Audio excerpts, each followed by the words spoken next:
All right. Hey, everybody. Welcome. If you're here coming from Unveiled Podcast, little doc that I dropped, something that I'll be doing with Rob Fliss every now and then. And, every month we're going to be doing this little thing. I'm going to be dropping documentaries that I've worked on in the past, as well as doing these live streams. I've brought two guests on today. One guest was actually in the documentary Secret Space UFOs Fastwalkers, and that is Bob McGwier. So Bob McGwier is a scientist, technologist, and he has worked on a aerospace company that launched satellites. He actually worked with the geospatial agency. And you know what? Let's just bring him on right now. I'd love to hear your thoughts on what's going on these days with UAP. Bob, thanks for joining us. Science Bob. It was such a pleasure doing that video with you. Almost 2 years ago now. I think, yeah, it was probably like 3 years ago. Could be. Yeah. So my background is I have a degree and a PhD in applied mathematics with applications to physics, computer science, and engineering. My undergraduate degrees are in applied math and electrical engineering. Then I went to work for the intelligence community for 30 years. After having my first cleared job with the Department of Energy at Sandia Labs, where I got my first TS and higher clearance with a Q. Then I went to the Institute for Defense Analysis and worked for the intelligence community for 27 years. And that was really, really interesting. I had a super unusual technical career. But then I went to Virginia Tech, became the chief scientist and director of research of the Hume Center for National Security and Technology, and started Hawkeye 360 and Federated Wireless. One is the satellite company that does stuff for NRO and NGA that you mentioned, and Federated Wireless is a wireless cellular company equipment provider. So it's been a really interesting, never dull and boring career. And then I retired and went whole hog into UFOs after spending 4 days with Chris Bledsoe and having his undivided attention. Wow, that was amazing. Yes, I know that you've worked closely with Chris Bledsoe, and I hope he's doing well. And I would love to meet and interview him someday and cover his story. I know a lot of people have done that. Chris Ramsey, Area 52 Investigations, made a documentary about him on his YouTube channel. That's amazing. I was curious, I remember when we were talking in the making of this documentary that you when you worked for this intelligence agency connected to the NRO and stuff, you realized that the intelligence agencies out there, they have an ability to look through their satellite systems, their ground-based, dish systems, all of their monitoring systems around the planet at activity, right? Space-based activity. And so that could be missile launches, that could be satellite launches, that could be UAP, UFOs. So am I right in interpreting what you had told me back then, that basically they had the ability to filter out the UAPs or the UFOs from all of that listening data? This was, you and I had this conversation pre-Immaculate Constellation disclosure. Yep. And it sounds a lot like that's what you were describing, that there was Of course it was. I was giving you stuff that nobody had but you. Okay, so the way you want to phrase it is they have filtered their sensors to look for the adversaries they fear. And so what does that mean? That means underwater, it's submarines. On the surface, it's big battleships and carriers.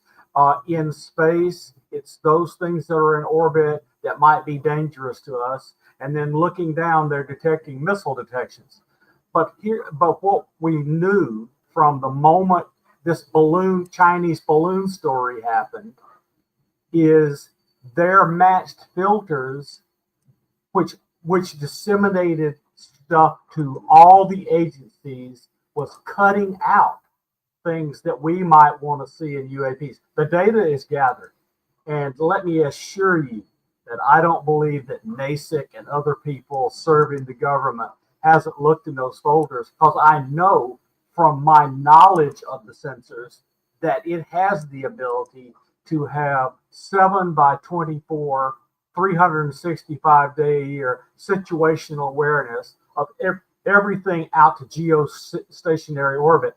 And if I would go to prison if I told you the size of the object they can image in orbit from multiple spectra, radio, everything. I would go to prison if I told you those abilities. So I'm not going to go, because I want our nation to have its protections for our national security. But I don't approve of the way science, engineering, medical knowledge, etc., has been classified at birth to keep it from us, while they try to compete with our peer adversaries and etc. These secrets are disastrous for all of humanity. So, yeah, I think that's something that's going to be discussed quite in depth with the release of Dan Farah's upcoming documentary, The Age of Disclosure. People should check that out. It'll be available Friday. And I'm actually going to be discussing that documentary, doing a review with Rob from Unveiled podcast and many others. I wanted to take a second, just a beat here. We can go back to discussing space-based capabilities. Well, let me say that I'll be at the premiere on Friday night with a bunch of people that you will have heard of. And so anything you want from me, let me know. Amazing. Thank you, Bob. So we actually have a special guest who's joined us. I want to give a bit of backstory before I join him into the conversation. Dr. Gregory Rogers worked for NASA. He was actually, I believe, the head of the medical team, basically all the astronauts going to space, coming back. I'm going to let him explain that. But the reason why I'm kind of taking a beat to explain before I add him is that he wasn't actually supposed to be here today. Essentially what happened was he had an issue, which he had to go to the hospital. And Rob Fleece was even supposed to interview him for the Unveiled podcast, but that got canceled. And I don't know, maybe that'll get rescheduled. But Dr. Rogers was very kind last week when I was planning to do this live stream after revealing the Secret Space UFOs doc to come on and just do a bit of a Q&A about his knowledge of UAP and all that stuff. And then this health complication happened. And I, would never pressure anybody to join while they've had a health complication, but just to show like how dedicated to, let's call it, the disclosure of this phenomenon, and how humble and noble I'd say that Dr. Gregory Rogers is.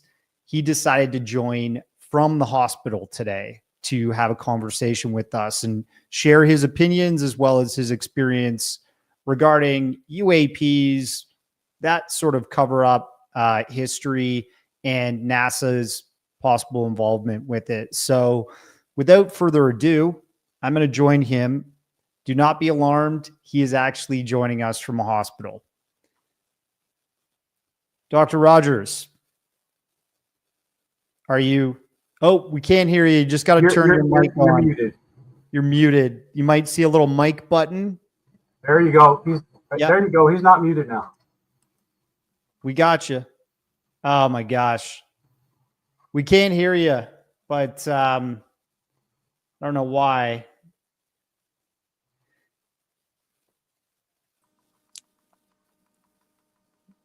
Can you hear me now? Yes, we can. Yes, okay, we can. That's great. How are you feeling? I wanted to thank you for your other appearances, and I'm so sorry that you're there. And oh my goodness, I'll be praying for your quick recovery. Okay, well, thank you very, very much. I had a good surgeon.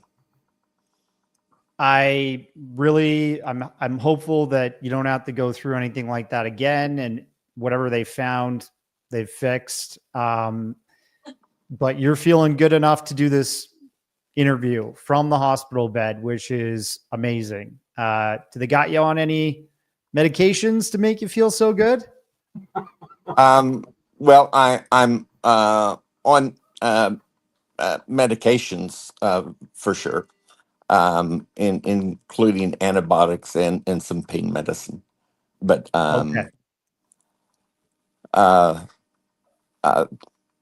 Everything turned out well, which is why I had not planned on doing this, but I contacted you and you said, "Will you do this?" So I said, "Okay." Now there may be nurses coming in and all that kind of stuff, so we may be interrupted.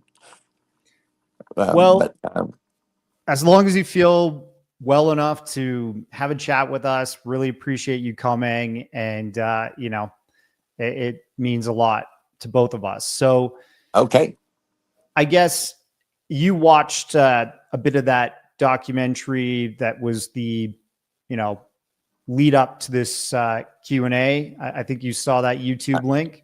Yes, I did. That's over on the Unveiled podcast. Yeah, but at the same time,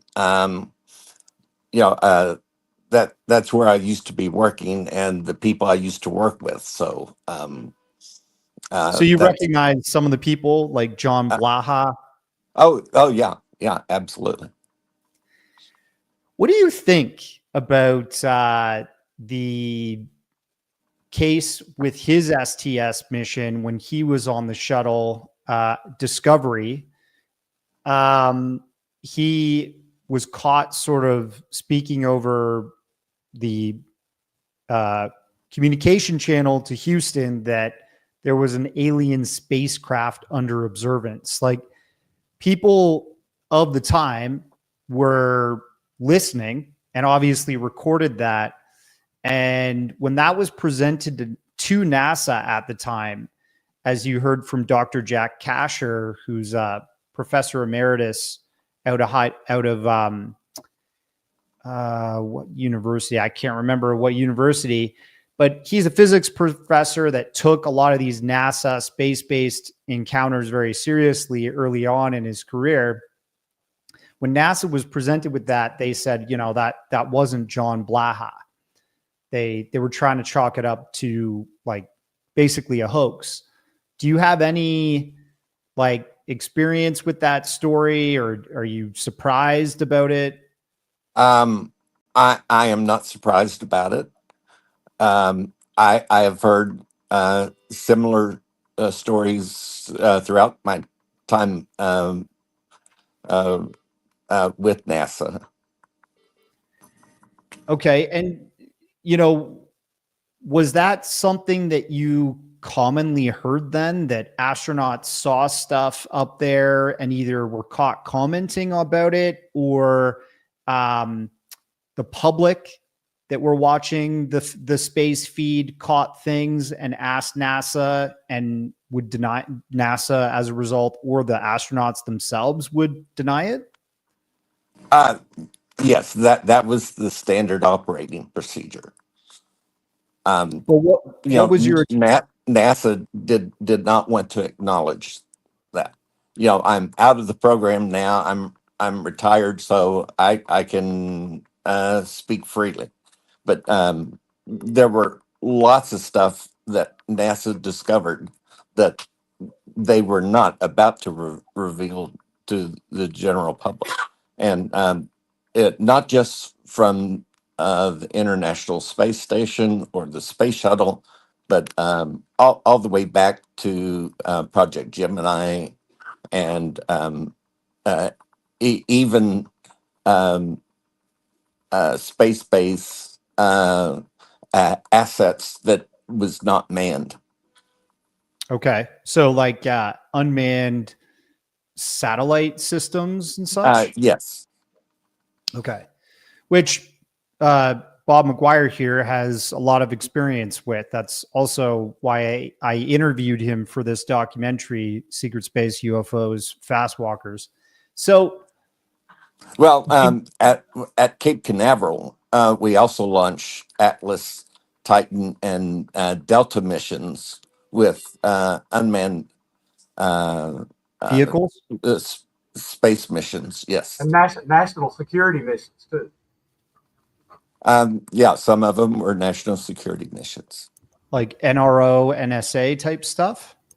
Um, yes, I can't discuss what was on those missions, but those were the people that we were servicing at the time of the launch. Okay, fair enough. And I know that even by investigating each STS mission when I was making this documentary, it was quite apparent that the payloads that sometimes went up in the shuttles, Discovery, Endeavour, Atlantis, Challenger, whatever, they often had classified satellites or technology they were releasing into space once they got up. Absolutely. Yeah. So, Dr. Rogers, can you talk a bit about your background just for folks that, don't know who you are? I know you've spoken on many podcasts, Sure. Jesse Michaels and all kinds of stuff, but you were chief medical guy. Literally all over the world. Yesterday, at the time I was doing surgery, I was supposed to be on a podcast with a guy from Chile. I couldn't contact him, so hopefully he'll learn about this, and I owe him a podcast. Um, uh, but I was chief of aerospace medicine at the 45th Space Wing. So I was the chief flight surgeon for Cape Canaveral Air Force Station, Patrick Air Force Base, the Eastern Space and Missile Center, and also the Eastern Missile Range. And then through DDMS, the Department of Defense Manned Spaceflight Support Office, I also supported manned spaceflight operations out of Kennedy Space Center. And I supported 31 space shuttle missions. Wow. So that was from like what year to what year? From 89 through 95. Okay. Very, experienced career, basically. That's a decade of experience. And while you were there, one of the quite famous things you've gone public with is that you saw a parked UAP or UFO that you believe was a like Air Force reverse engineered product. It was a reverse engineered product that was created for the Air Force, but I believe it was actually operated by one of the defense contractors. But I'm not going to discuss which contractors did things like that. But that was what I saw. Okay. And it was like a classic disc shape or saucer Yes, shape? it was disc shaped, approximately 20 feet in length. Um, the surface was gleaming pearl white. There were no seams, rivets, or anything else on it. Now, then, because I believed it was a research vehicle, uh, they had painted um, vertical black rectangles at the 3 o'clock, 6 o'clock, and 9 o'clock position, and had painted horizontal rectangles from the 12:30 to 2:30, 3:30 to 5:30, 6:30 to 8:30 position, and also the 9:30 to now then vehicle. There was a rounded dome, a mast that was protruding, and the mast was hooked up to three umbilicals. And I believe this was how the vehicle was being operated at the time of my witnessing it. Very incredible stuff. Do you think this was a manned object or it was unmanned? I believe it was unmanned. Um, I saw people around it before the operations and while it was being operated, but I believe that the reason they had umbilicals connected to the spacecraft was because it was still being tested, and uh, they did not have anyone aboard. I'm curious what year this was that this happened, that you Uh, walked into.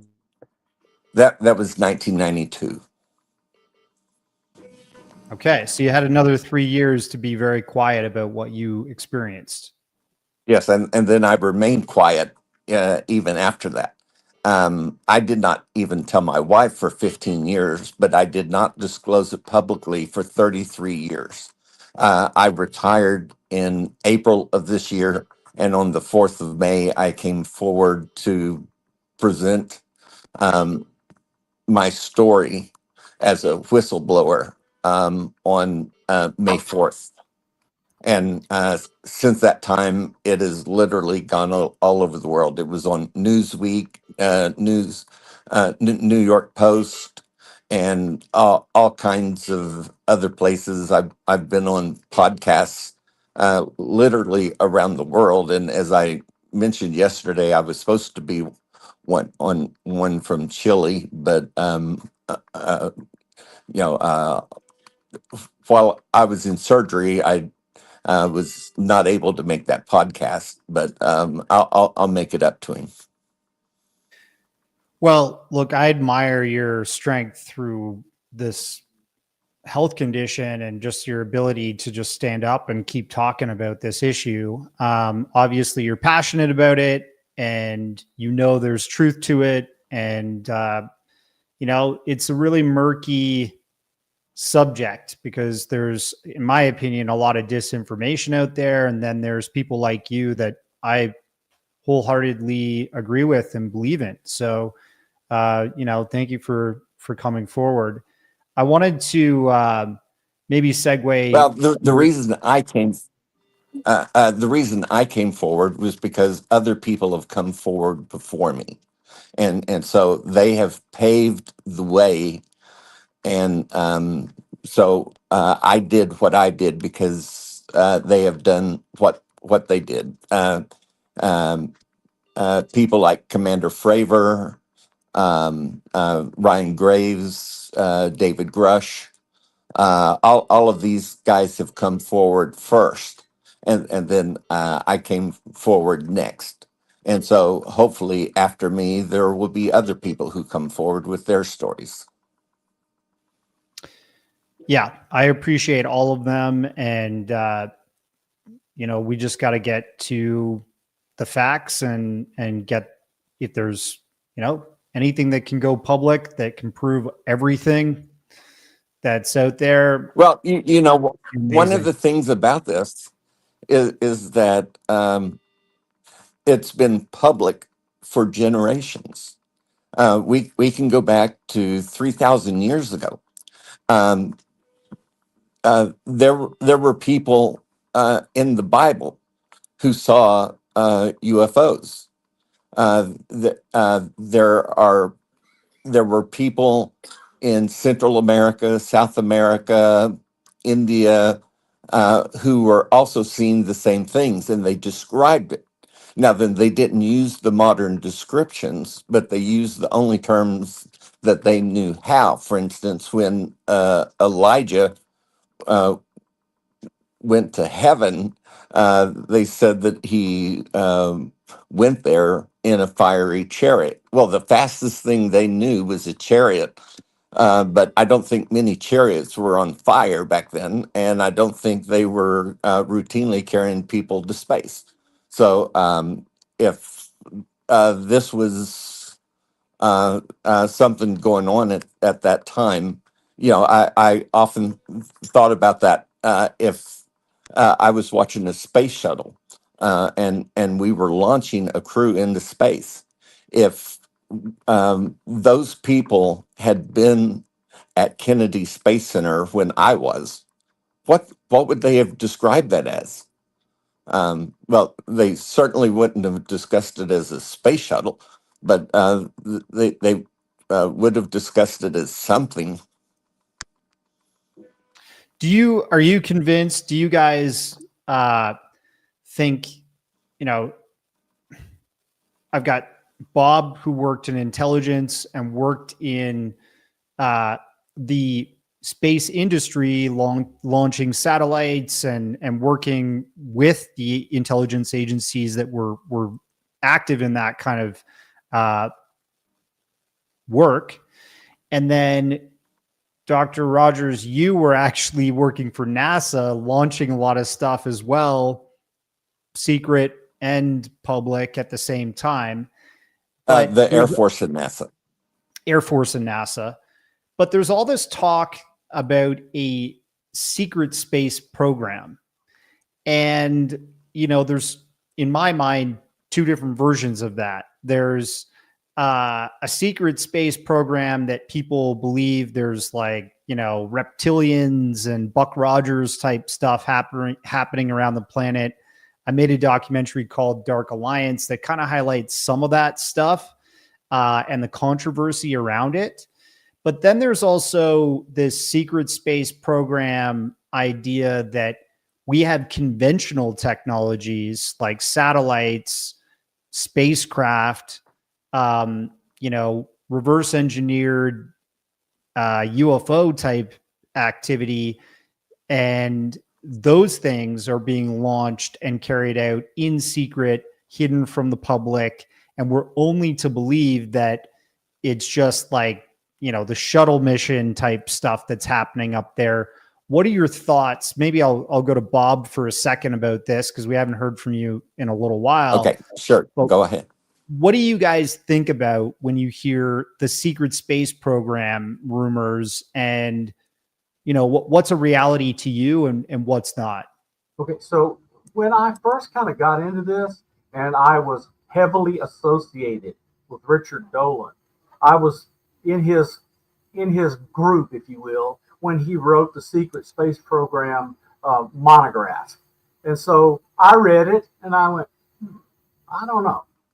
But as I got deeper into this, after I retired, became friends with Chris Bledsoe and others, I befriended people who live in southwestern United States.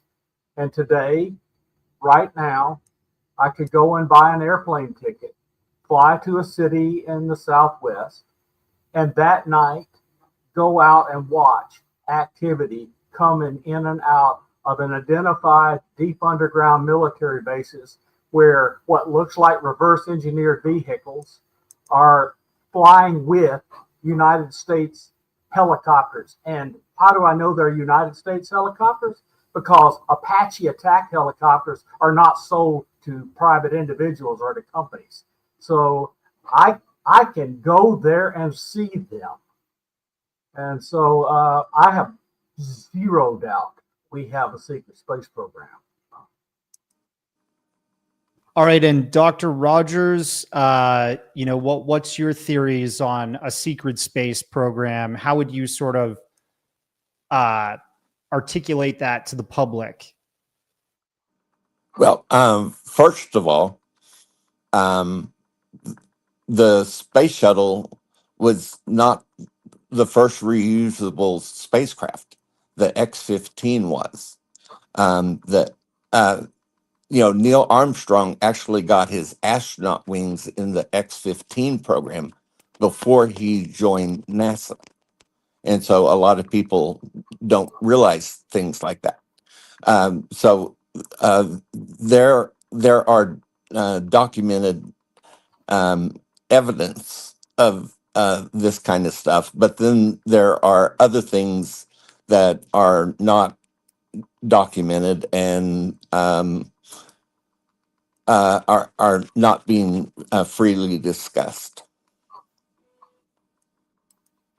And so do you think that's like secrecy within NASA as a public agency, or additionally to that, outside of NASA with third-party military contractors like Lockheed or Northrop Grumman? There's also some vehicles that they've built that are being flown by Air Force personnel or something secretly into space.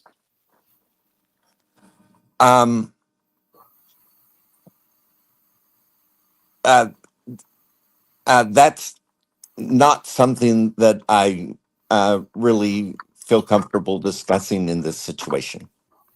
I want to provide But some situational awareness and context. Go ahead, Dr. Rogers. Sorry to interrupt. no problem. But the thing is, if nothing was there, it's easy to say nothing is there. To say that I can't discuss it is a whole different matter.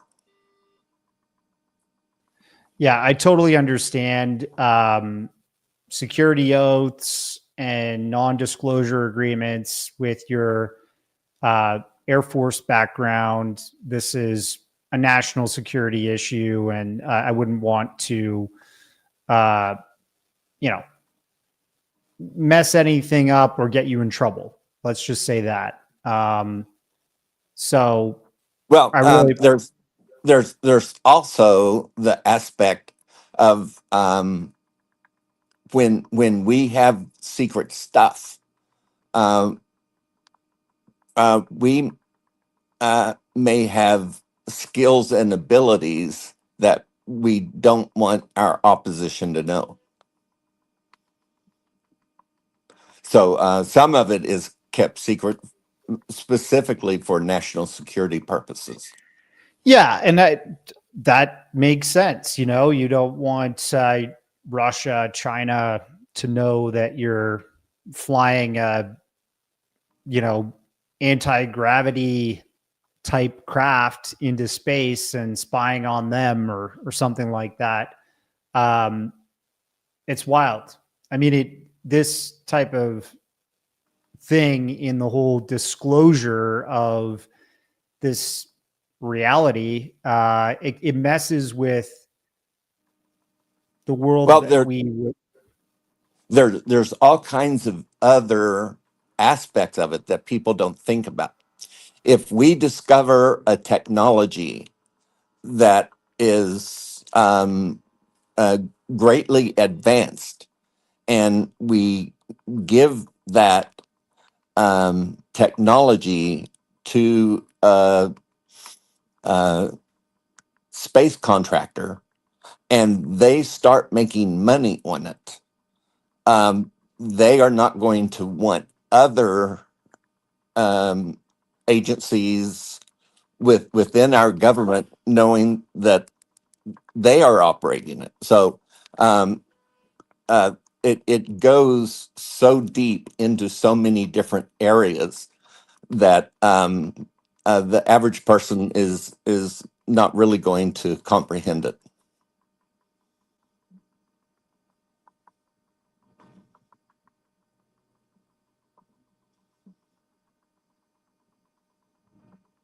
Can you still hear me?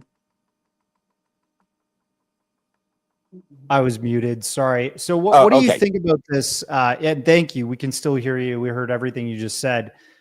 What are your thoughts, Bob, in terms of the secrecy and why this can't come out? Do you guys actually think disclosure is ever really going to come from the military and the government as a joint group? I know that a lot of the whistleblowers are pushing for that, especially with this documentary coming out, Age of Disclosure. But is that really, if this is such a national security issue, is that going to push the DoD, or now called the Department of War, to actually make any meaningful change and release this information to the public? Can't hear you, Bob. Sorry. Might have to connect your mic again.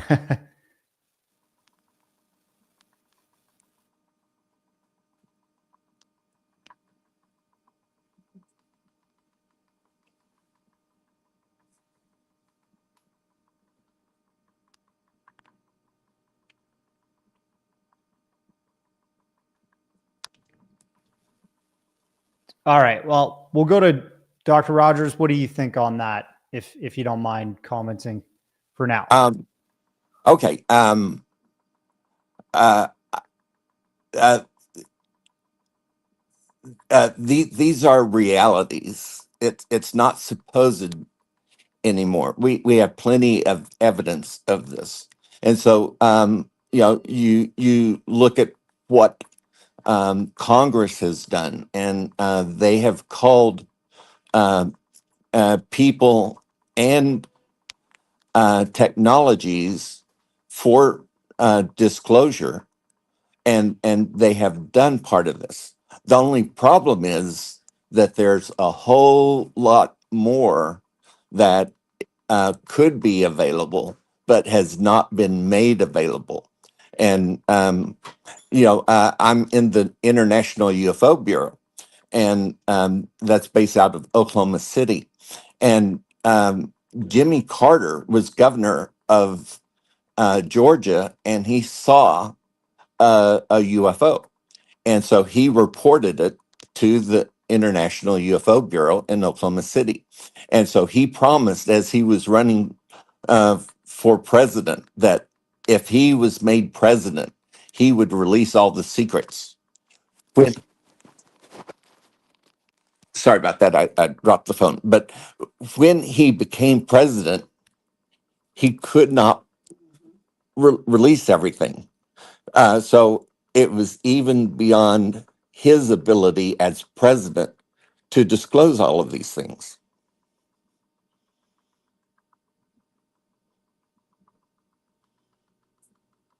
And we've got Science Bob back with us, Bob McGwier. I believe your mic is working now. It is working. Can you hear me? Yeah, we Okay, can. great. Perfect. So yeah, I wanted to give important context and personal knowledge. So your question earlier was posed, will the DoD do?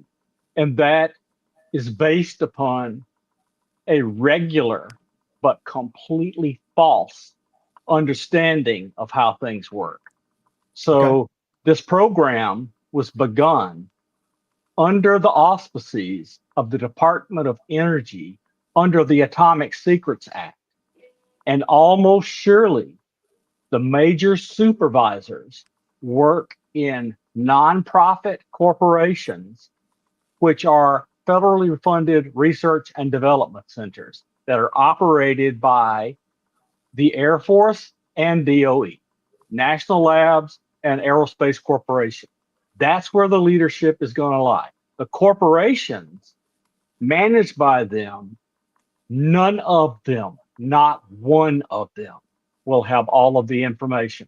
The way waived, unacknowledged special access programs are run, they're run out of the White House from the National Security Council. They may be giving supervisory stuff to one thing, but the person at the top is the White House, the president. Okay, so nothing is going to happen until the president and Rubio, the national security advisor, they consult with each other and decide the president can order a release. If that doesn't happen, you can forget about it. My opinion, therefore, is we will not have what people think of as government disclosure. We'll hear whistleblowers. And so it is my opinion, and all the work I'm doing out here for free and for everyone is building a solid base of code and sensors like the Tedesco brothers. I'm doing it differently, but like them, where we can gather our own evidence. And I'm also working with Skywatcher as an advisor, but ultimately they will use probably my stuff and others to go gather data. We have to prove it for ourselves. And if we only got one admission, the president says, we're not alone. We've been visited. We know about it. And that's all I can say, because we're competing against Russia, China, and others. And therefore, we're not going to say anything. That's all I can tell you. And if they just did that, it would make a huge difference.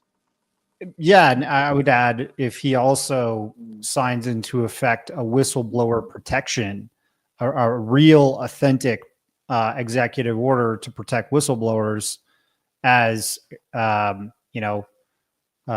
was recently stated by what's his name, who Eric. Oh no. Eric Davis. Eric Davis.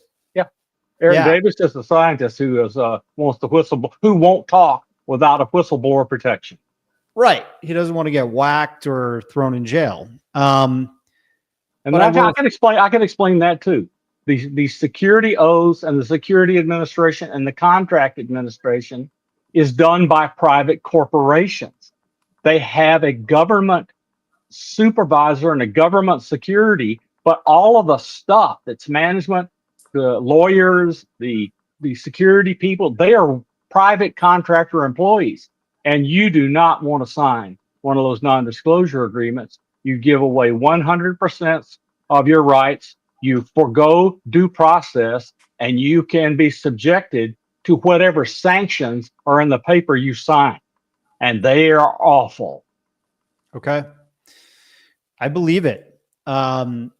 So, coming back to space-based UFOs and that type of information being held from the public, what are like your opinions, Dr. Rogers first, and then Bob, on what those UFOs are? So Dr. Rogers talks about his experience working for NASA and seeing one of these reverse engineered Air Force vehicles, basically, that was a UAP, or a UAV, a unidentified aerial vehicle or something. So do you think that a lot of this stuff that was recorded during space missions was our activity, like our secret space program and our reverse engineered test flights? Or do you think some of this stuff is not human activity and is possibly the fabled extraterrestrial or non-human intelligence, sightings that people have discussed throughout the decades? Okay, first of all, I was not able to hear what Bob said, so I don't know about that. But the technology that it takes to make some of these things happen are beyond our ability. I flew helicopters, T-38s, and F-16s.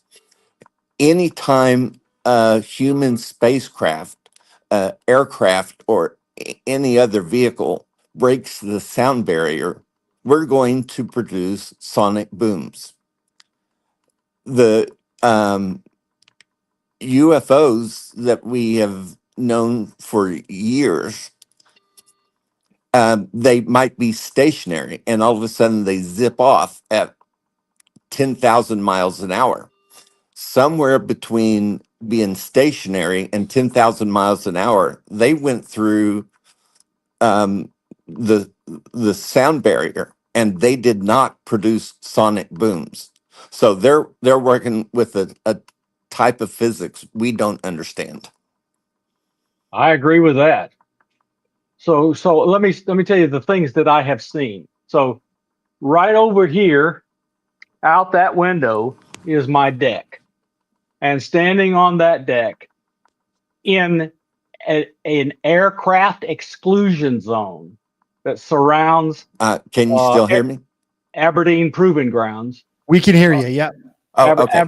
Aberdeen Proving Grounds. I saw a we triangle have fly over. videos of UAPs that are flying in the air, and they go underwater. We can't do this. So even though we are trying to create our technology based on their technology, I believe that the vast majority of this is beyond human means. Um, when I flew the F-16, um, it was a 9G aircraft because that's the most G forces that the pilots could handle.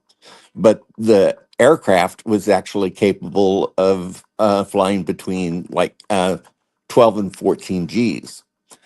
The spacecraft that we are observing with UAPs are flying hundreds and thousands of G forces when they make these extraordinary maneuvers. We do not have the human technology, the space science, the material science to even begin to approach the capabilities that they have demonstrated to us. So I'll let that go. Actually, I appreciate you guys having me on, but I need to go ahead and get off the air. So I appreciate you having me. Thank you so much for joining us. I wish you a very speedy health recovery, and we're sorry that you've had to endure this, but honestly, you're a great man, and I look forward to chatting with you more in the future. Godspeed. Okay, well, thank you very much. And it was good to speak with you, Bob. See you, Thank Dr. Rogers. Dr. Rogers.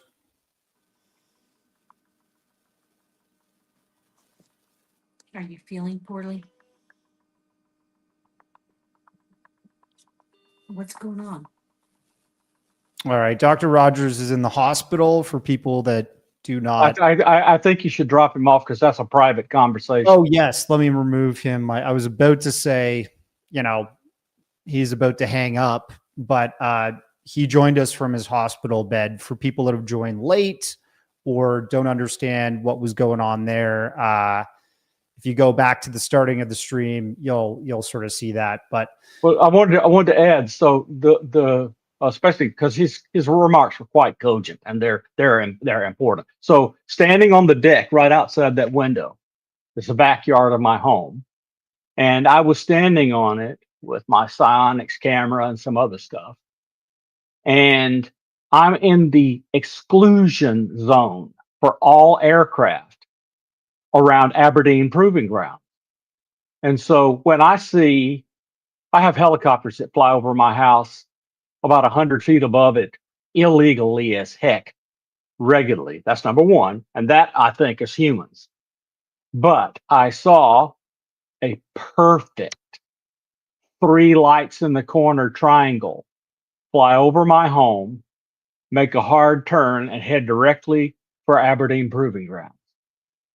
And so to me, that is almost surely operated by us or us jointly with others, or it wouldn't be going to Aberdeen Proving Grounds unless they're doing reconnaissance. But I assure you, if an aircraft goes toward Aberdeen Proving Grounds where they have an Air Force base and an airport and all sorts of defensive air capabilities, they'd shoot it down. So that has to be something that they knew were coming and had approved to come, or they were operating, etc. And that's not the only triangle I've seen around here. I've seen them on Highway 40, which goes right through Aberdeen. Something's going on here. And it was after that that I arranged to go to the desert Southwest and look at what I am now convinced is a deep underground military base. My opinion, especially given Dr. Rogers and others' input, is I know humans are involved because those military vehicles are there. I don't know what is inside the craft. My hope is, at a minimum, it's a joint thing, because I don't want non-human intelligence beings flying in and out of things with our military and we're not on board like a pilot.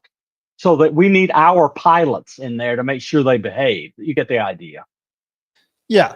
So you think there's a bit of a mix of both, but let's switch over really quick here. Just conversation about Age of Disclosure. That is coming out this Friday. People are super hyped. Very hyped. Good friend in the UFO community, Stephen Bassett. He published yesterday the list of people that are going to be included in that. But it's not a complete list, because he says and more at the end. But Secretary of State Marco Rubio, Senator Kirsten Gillibrand, Senator Mike Rounds, Congresswoman Paulina, Congressman Andre Carson, Congressman Tim Burchett, Congressman Dan Crenshaw, Mike Gallagher, former congressman, General Jim Clapper. Lieutenant General Clapper was the director of national intelligence. Right. DNI. Commander David Fravor, Admiral Tim Gallaudet, friend of mine. I've spoken with him in a previous documentary. Captain Robert Salas, who, famously is part of the Missile Man silos that went down, and he was, that whole UFO encounter happened there.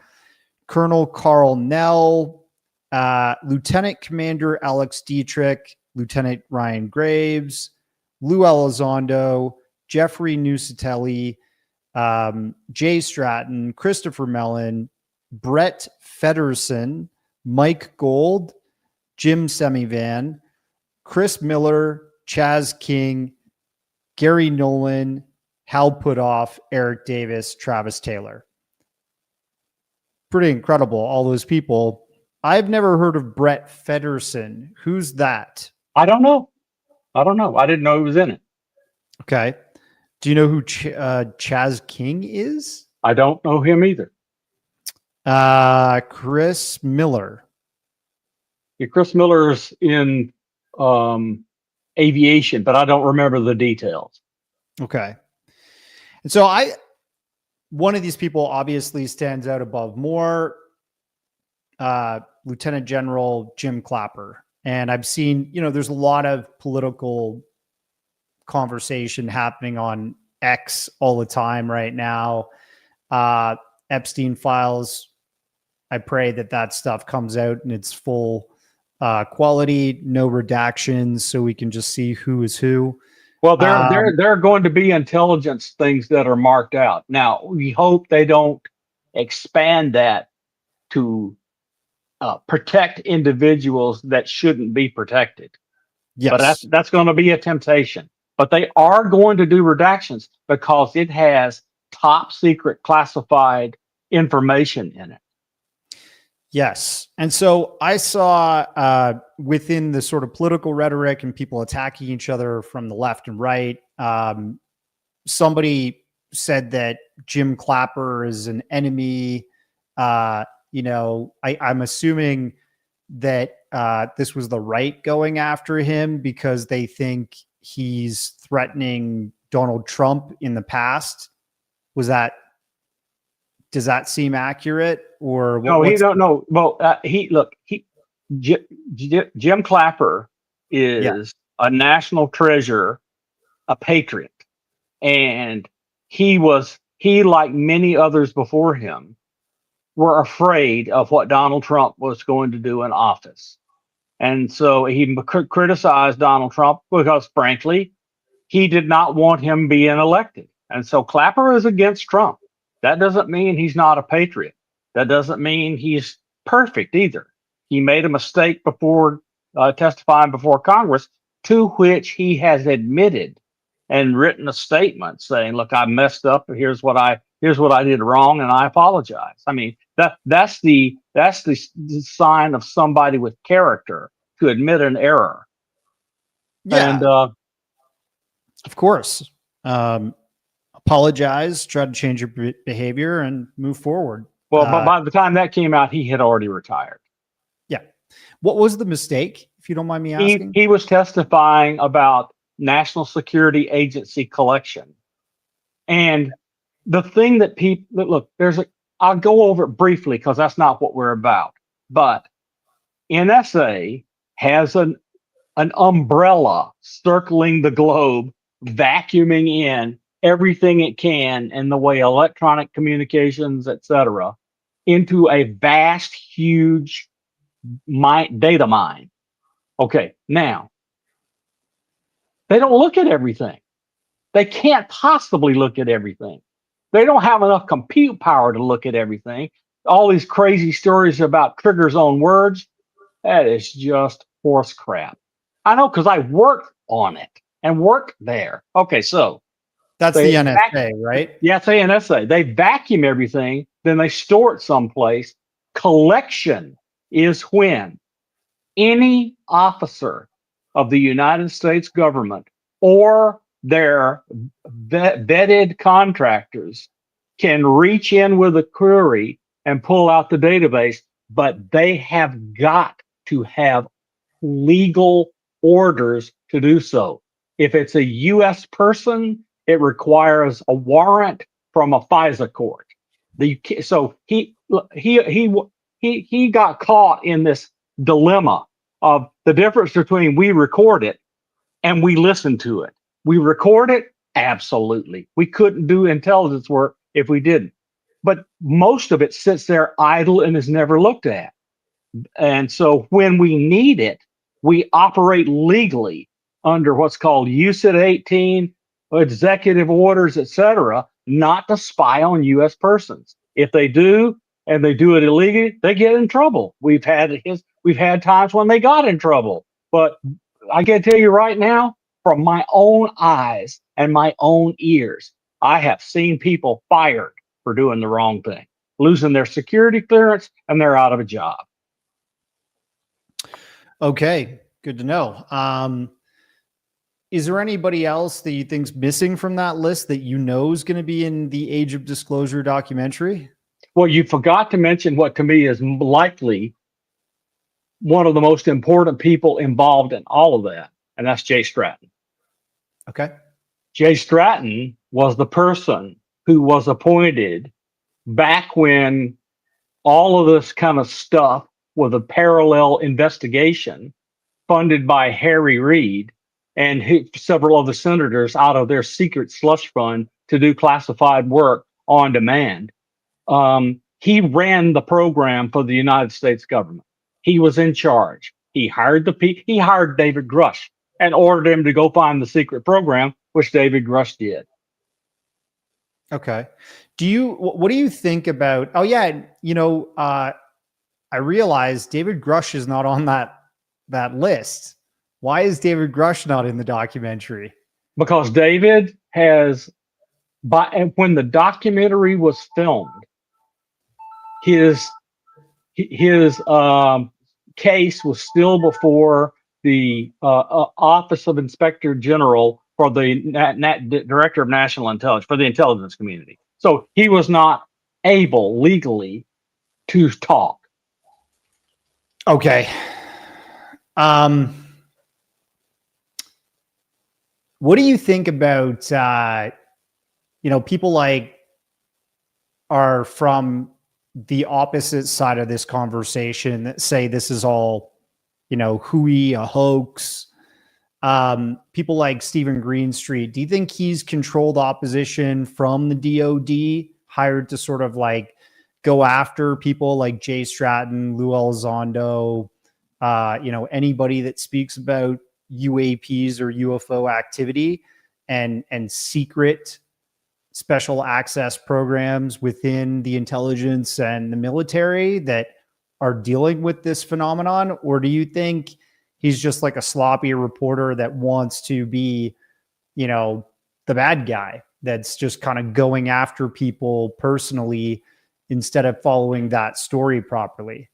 So there have been analogs to him before. Philip J. Klass worked for Aerospace Aviation Week and Space Review, and he was on the payroll. So an analog of Greenstreet has existed in the past, but Greenstreet is not as classy an act as Klass was. And so I am unable to discern and do not know from personal information whether there's personal animus and emotional difficulty or he's on the payroll. All I know is he is unchangeably opposed to what's going on now. And I know to me, he's an unethical and dishonorable reporter. And I'll give you the one case that shows this. He asked Brandon Fugel, could he go to Skinwalker Ranch and do a story? He made sweet love and patting on the back. Everybody treated him well. Took all his film, did it, camped out on the ridge above the ranch, and then went off and wrote a hit piece on Fugel and all the ranch. It was awful and shows everything one needs to know about this person's ethics and character to me. Okay. Yeah. And I mean, like, we need to have serious conversations on both sides. Sometimes there's hoaxes, for real. And I'm obviously public about my beliefs on things like the Nazca mummies and the bugosphere. I feel like that's just part of a entertainment industry within the UFO UAP community that's trying to spin up all this speculation and interest in those things and take our minds off of what else is going on. Look, I believe there's UFOs and UAPs, unacknowledged special access programs and possible non-human intelligence interacting with our planet and us secretly.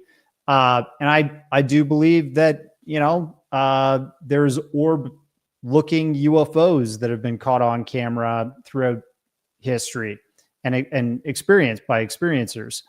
But it just seems like that stuff is being spun up to take advantage of the community that's so hungry for more information.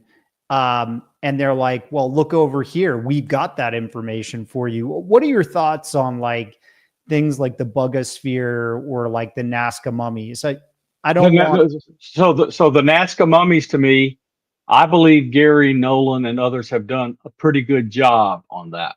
The bugosphere, I have no personal knowledge. I just don't. And so, but this business of carbon dating, how do you carbon date metal?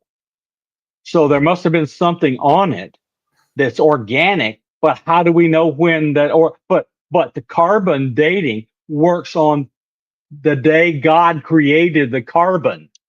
So, and then it got on the bugosphere. We don't know when. It could have been put on last week from somebody else mishandling something that was 100,000 years old. We just don't know. We are not privy to the scientific process that needs to be followed to do that kind of analysis. And but some of the stuff I've seen about the bugosphere, including these fracking translations and all that stuff, it's complete baloney to me. Some of the three-fingered things that are now in a university and and a lab in Mexico, that's been tainted by Jaime Maussan. However, recently there have been scientific papers and interesting observations that says, this is something we can investigate. That's number one. Number two, at Skinwalker Ranch, two things have been shown on that show, which has me going, that needs to be investigated. What's one of them? You know the old story about the wolf with a family that lived there? Okay, so they were going across the property and went into the stream that runs through the ranch, and they found this carcass hanging in a tree. They took it out and handed it to a fully qualified scientist to analyze the thing. And he came back and went, I don't know, but this is a dire wolf, which we thought was extinct for centuries, thousands of years. We thought that was extinct. That's number one. I'm going, wow. And the anomalies they're showing on there, I'm sorry. They're showing time dilation, bending of light through something that's impossible. They have evidence of glowing objects entering a mesa and coming out of the mesa, even though that's solid ground, et cetera. In other words, there's enough evidence out there that says to me, we need a scientific investigation into all of this that does not involve hilarious comments and done in a way that will allow the data that's gathered to be published in a peer-reviewed journal. That has strict protocols that have to be followed. If you don't follow those protocols, it's just another story. Yeah, and I will say, back to, so first of all, the Bugosphere and Nazca Mummies is the same cartel. It's the same entertainment group that's promoting both of those things. So you guys look into it. These are facts.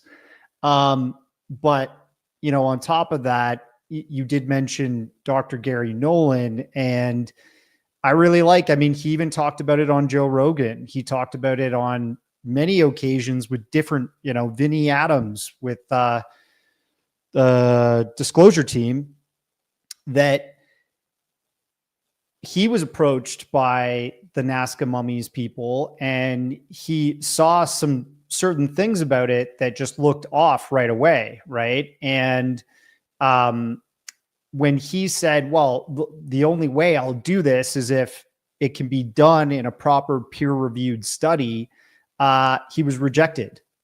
And that kind of says that says a lot, right? So, for example, another cadaver or body that was claimed to be an alien in the past was the Atacama mummy, right? Which Dr. Greer's team with Michael Mazzola, same folks, brought forward. And he did a proper peer-reviewed study on that, which means it's a closed setting at the university with separate scientists taking this body through the paces and scientifically testing where it's from, how old, things about the bones, the skin, whatever. This is all over my... They analyzed the DNA. They analyzed the DNA, found it was human, but had ugly mutations. That's right. They ruled out that it was an alien cadaver. It's a human with mutations. And there was a whole documentary promoting that, saying this is an alien, right? That was called Sirius, I think, which was one of the earlier Greer films. But that whole camp got really mad at Dr. Nolan for ruling out that it was an alien body, and they claimed conspiracy and said he was a liar and, tried to change his words after that and say he admitted that it was an alien body, all this stuff, which he's cleared the record on that. But this is what happens. right? And this is another installment of that sort of fable, but in 2025, right? And I think you can look out there and see all the evidence that these are tampered with bodies, right?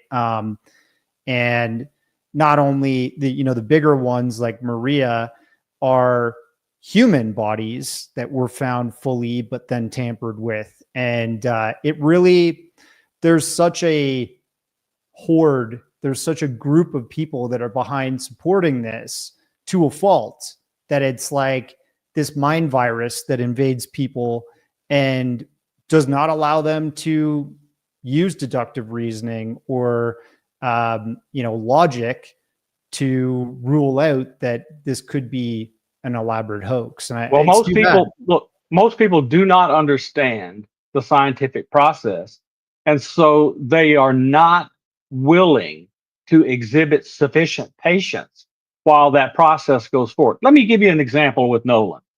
Nolan is in charge of the team doing scientific analysis on the terabytes of data that Skywatcher has gathered.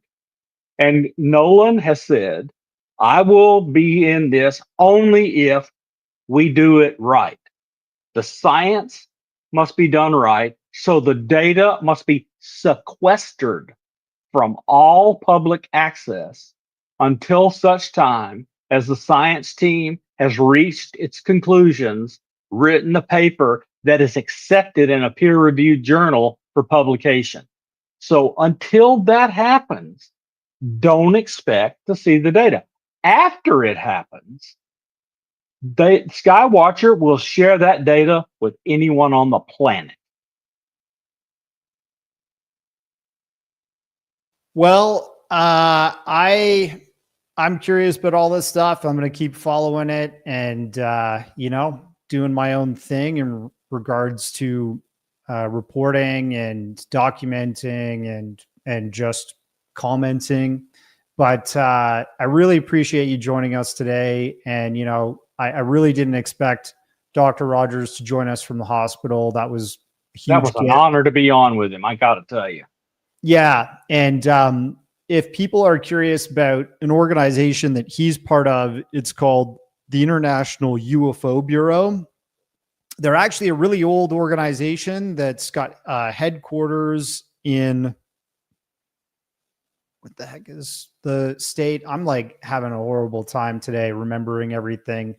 Oklahoma and Oklahoma City. And it was started with the help of actually President Jimmy Carter, because he wanted to launch into investigations of UAP, UFOs, as they were called then, after he had his own genuine UFO sighting, which is out there. You can look into that. People don't realize not every president has seen a UFO before, but he did. And so, I think we're going to see a lot more stuff coming out of the International UFO Bureau. They're going to be doing a conference next year, and they're going to have a whole slate of really interesting speakers. People should kind of, follow that and follow Science Bob McGwier here. He's on X, very active there. I want to plug something if you don't mind. Please. So I am in the process of putting up wide open, free source code. Anybody can take it and use it like they want to under the MIT license of things that show all satellites that are in your sky.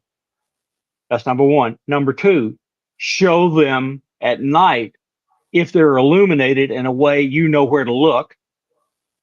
That does too. What am I trying to do with that? I'm trying to prevent people from calling everybody and their brother when Starlinks fly over right after they've been launched in what looks like a train of UFOs. All right, so that's number one. Number two, I'm putting together a program that will suck in from FlightAware and Flight Radar 24 all the aircraft that are over your head, put them on a map so you can know what you're looking at, show them on another graphic the sky and where they are in the sky, And that way you can know, no, that's not a UFO. That's a United Airlines jet.